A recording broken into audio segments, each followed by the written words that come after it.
يا رسول الله سلام عليك يا رفيع السامي والدرج يا رسول الله سلام عليك يا رفيع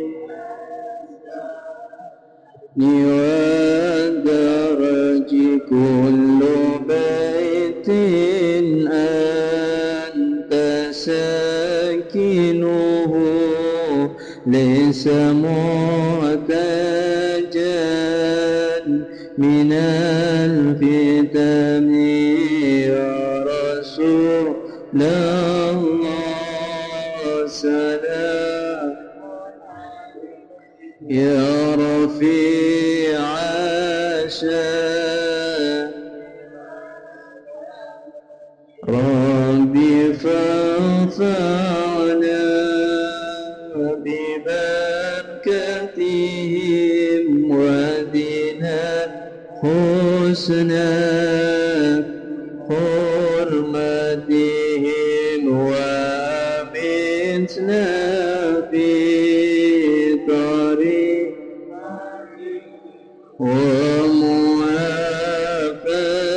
ومعافاتهم من الفتن يا رسول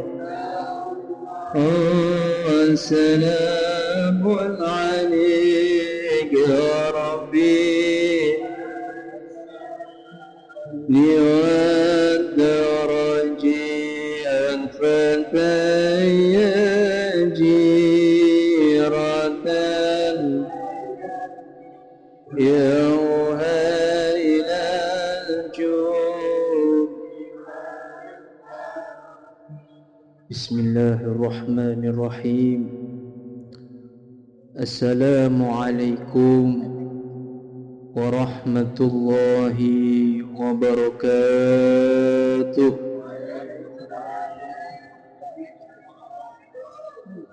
إن الحمد لله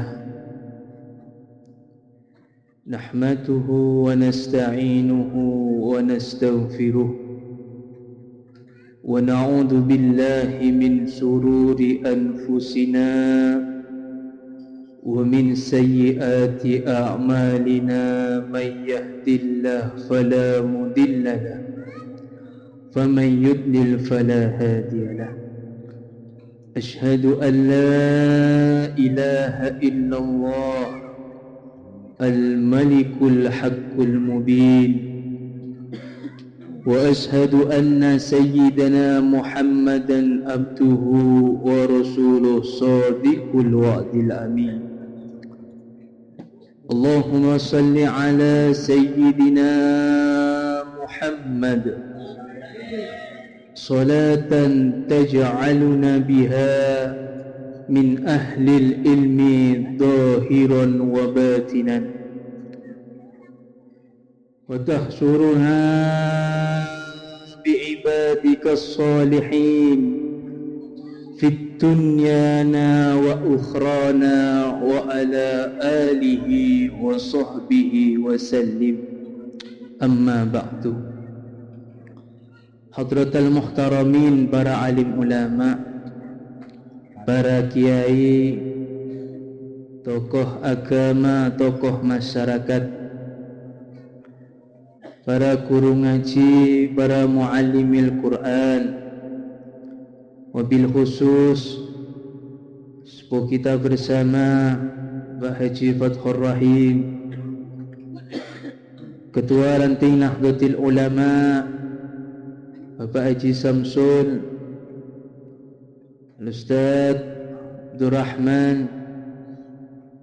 dan Ustaz Ansari, yang kesemuanya kita doakan mudah-mudahan beliau-beliau ini selalu istiqomah untuk membimbing kita di majlis yang mulia ini, dan mudah-mudahan Allah Subhanahu wa taala senantiasa memberi kesehatan dan keberkahan umur yang panjang yang bermanfaat fid dini wad dunya wal akhirah. Yang tak lupa juga kepada sahibul hajah pada malam hari ini, Ustaz Ansori sekeluarga, mudah-mudahan segala hajat-hajatnya dikabulkan oleh Allah Subhanahu wa ta'ala. Dan ia tak lupa kepada Jamiatul Hadrah Al-Barakah dan para hadirin muslimin muslimat, hafizakumullahu jami'an. Syukur alhamdulillah pada malam hari ini berkat taufik serta hidayah dari Allah Subhanahu wa ta'ala, kita bisa berkumpul dan bermuajahah di majlis yang penuh kebarokahan ini dalam keadaan sihat zahiran wa batinan. Salawat beserta salam kita limpahkan kepada junjungan kita Nabi besar Muhammad sallallahu alaihi wasallam beserta keluarga dan para sahabatnya. Para hadirin muslimin muslimat rahimakumullah, Allah Subhanahu wa ta'ala pernah berfirman di dalam Al-Quran, "Wa may yatawakkal 'ala Allahi fa huwa hasbuh." Jadi kata Allah Subhanahu wa ta'ala di dalam Al-Quran ini, barang siapa orang yang mau bertawakal kepada Allah Subhanahu wa ta'ala, maka Allah akan memberi kecukupan kepadanya. Jadi saat ini kita ini sering gelisah dan kepikiran yang namanya soal rizki. Kenapa kita ini kok gelisah kepikiran dengan rizki ini? Yang pertama, biasanya kita ini memikirkan hal tersebut gara-gara kita ini takut kekurangan. Yang nomor dua, kita ini terkadang khawatir untuk masa depan.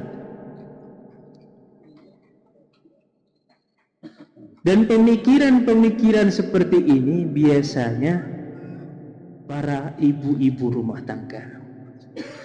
Karena apa? Bendahara di rumah tangga ini adalah seorang istri. Terkadang para suami, bapak-bapak ini biasanya cuma fokus untuk mencari nafkah atau mencari rezeki. Padahal Allah Subhanahu wa ta'ala ini sesungguhnya sudah menjamin semua rizki para makhluknya. Jadi kita tidak usah khawatir tentang rizki ini, warahmatullahi. Akan tetapi yang membuat kita ini beda dengan yang lain ini adalah takaran-takaran rizki yang sudah ditakar oleh Allah Subhanahu wa ta'ala. Jadi semenjak kita masih ada di kandungan ini, Allah Subhanahu wa ta'ala ini sudah menakar rizki kita. Terkadang orang ini ada yang sudah ditakar rizkinya oleh Allah sebanyak satu botol seperti ini. Ada juga yang ditakar oleh Allah Subhanahu wa ta'ala satu gelas aqua. Ada juga yang ditakar secangkir kopi.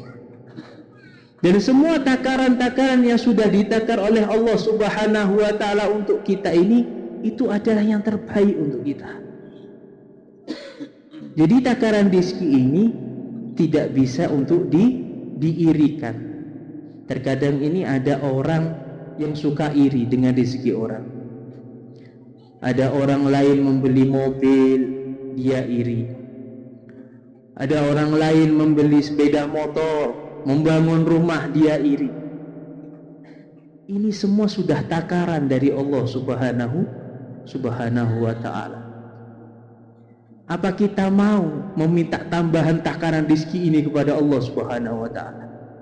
Pasti oleh Allah tidak akan diberi jika kita meminta takaran rizki untuk ditambah oleh Allah. Akan tetapi kita harus mensyukuri segala nikmat yang telah diberikan oleh Allah kepada kita. Entah itu nikmatnya banyak, entah itu nikmatnya sedikit.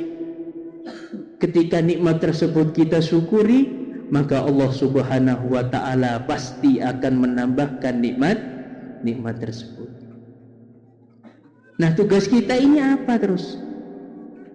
Tugas kita ini harus selalu berikhtiar kepada Allah dan selalu berdoa yang disertai tawakal secara maksimal. Seperti halnya yang disabdakan oleh Nabi Muhammad sallallahu alaihi wasallam. Kata Nabi, barang siapa orang yang bertawakal dengan sebenar-benar tawakal kepada Allah, maka Allah akan memberi rizki kepadanya sebagaimana burung yang telah diberi rizki oleh Allah. Jadi burung ini kalau pagi terbang, Pak. Burung ini kalau pagi terbang untuk mencari makan dalam keadaan lapar. Kemudian burung tersebut pulang di sore hari sudah dalam keadaan kenyang. Seperti halnya kita harus selalu berikhtiar, berusaha dan bertawakal kepada Allah, maka Allah akan memberi rizki kepada kita. Wa ma min dabatin fil ardi illa 'ala Allahi rizquha.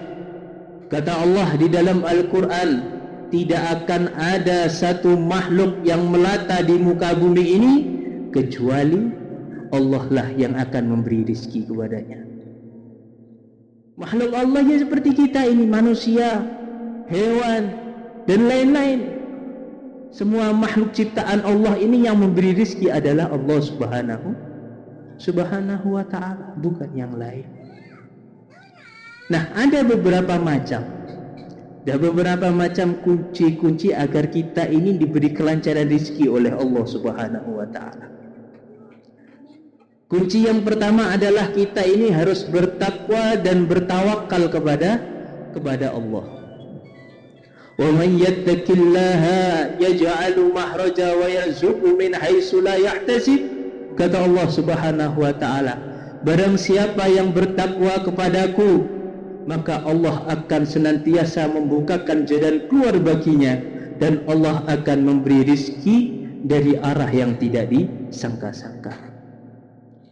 Jadi orang yang bertakwa kepada Allah, menjalani semua perintah-perintah Allah, menjauhi larangan-larangan Allah subhanahu wa ta'ala, apalagi dia mau berserah diri sepenuhnya kepada Allah dan yakin kepada Allah subhanahu wa ta'ala, maka Allah senantiasa akan membukakan jalan keluar bagi kita, dan Allah akan membukakan rizki itu dari arah yang tidak disangka-sangka. Ini yang pertama. Yang kedua adalah memperbanyak membaca istighfar. Jadi Rasulullah Shallallahu Alaihi Wasallam ini sudah menunjukkan kepada kita bahwa istighfar ini adalah kunci untuk melancarkan rizki.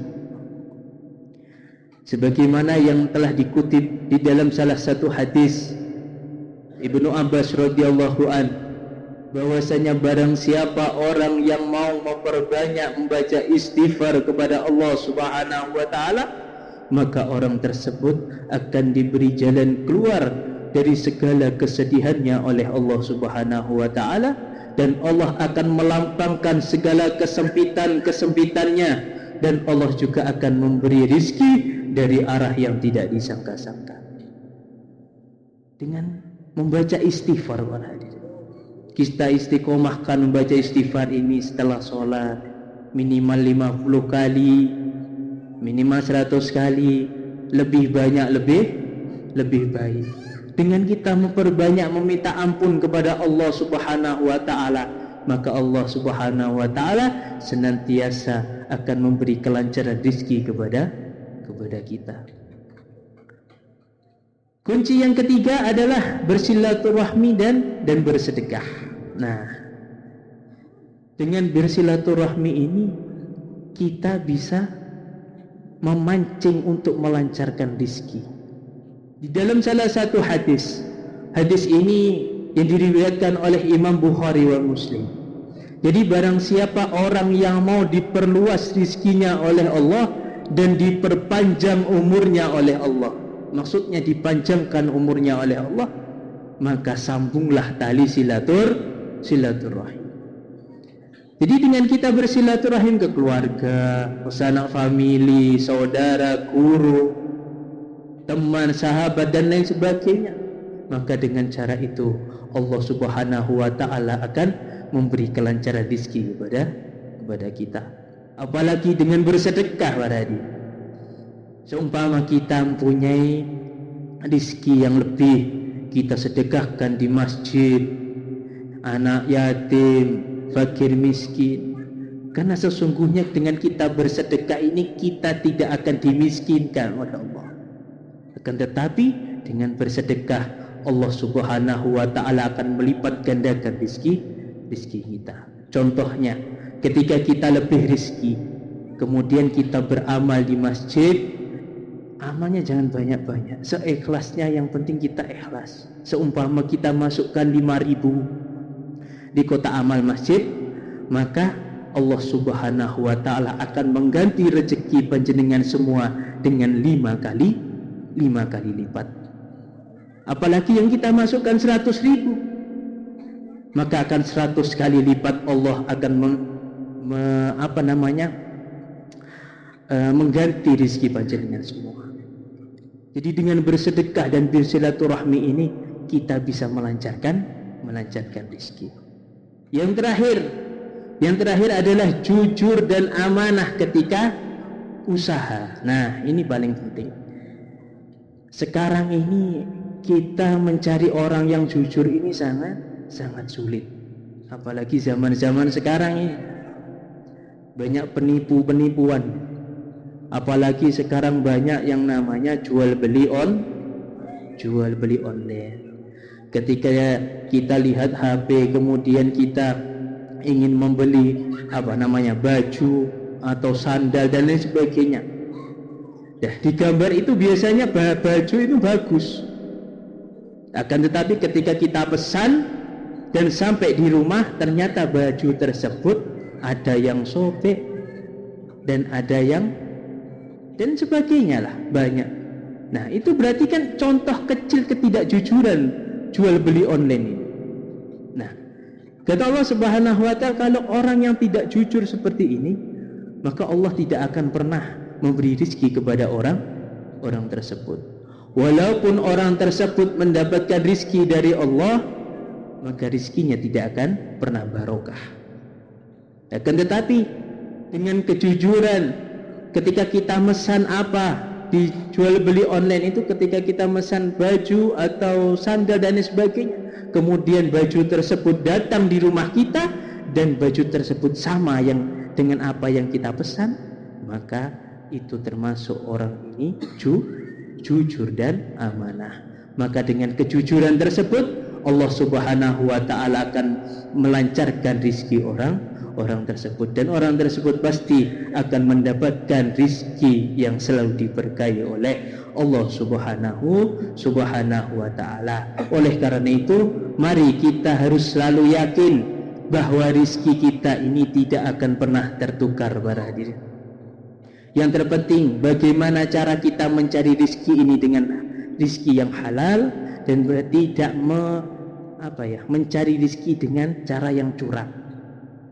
Yang terpenting kita jangan pernah lalai dengan ibadah kepada Allah Subhanahu wa taala. Intinya adalah rezeki kita sudah dijamin oleh Allah Subhanahu wa taala. Yang terpenting tugas kita adalah selalu berikhtiar dan bertawakal kepada Allah. Dengan berikhtiar dan bertawakal kepada Allah inilah kita akan diberi kelancaran rezeki oleh Allah Subhanahu wa taala. Allahumma qina bihalalika an haramika wa aghnina bifadlika an siwak. Mudah-mudahan Allah Subhanahu wa taala mencukupi kita dengan rezeki yang halal, rezeki yang barokah, rezeki yang manfaat, dan mudah-mudahan Allah Subhanahu wa taala menjauhkan kita dari rezeki-rezeki yang haram, dan mudah-mudahan Allah Subhanahu wa taala menjauhkan kita dari hal-hal meminta-minta kecuali hanya meminta kepada Allah Subhanahu wa taala. Amin amin ya rabbal ya Rabbal Alamin. Kiranya ini yang bisa saya sampaikan, mudah-mudahan menjadi ilmu yang barakah, ilmu yang bermanfaat bagi saya dan panjenengan semua. Allahumma hdina bihudak waj'alna mimman yusari'u fi ridhak wa la tuwallina waliyan siwak wa la taj'alna mimman khalafa amraka wa asab. Wa hasbunallahu wa ni'mal wakil, ni'mal maula wa ni'man nasir. La haula wa la quwata illa billahil aliyyil azim. Wa sallallahu ala sayyidina Muhammadin wa ala alihi wa sahbihi wasallam. Walhamdulillahi rabbil alamin. Summa assalamu alaikum warahmatullahi wabarakatuh. Sallallahu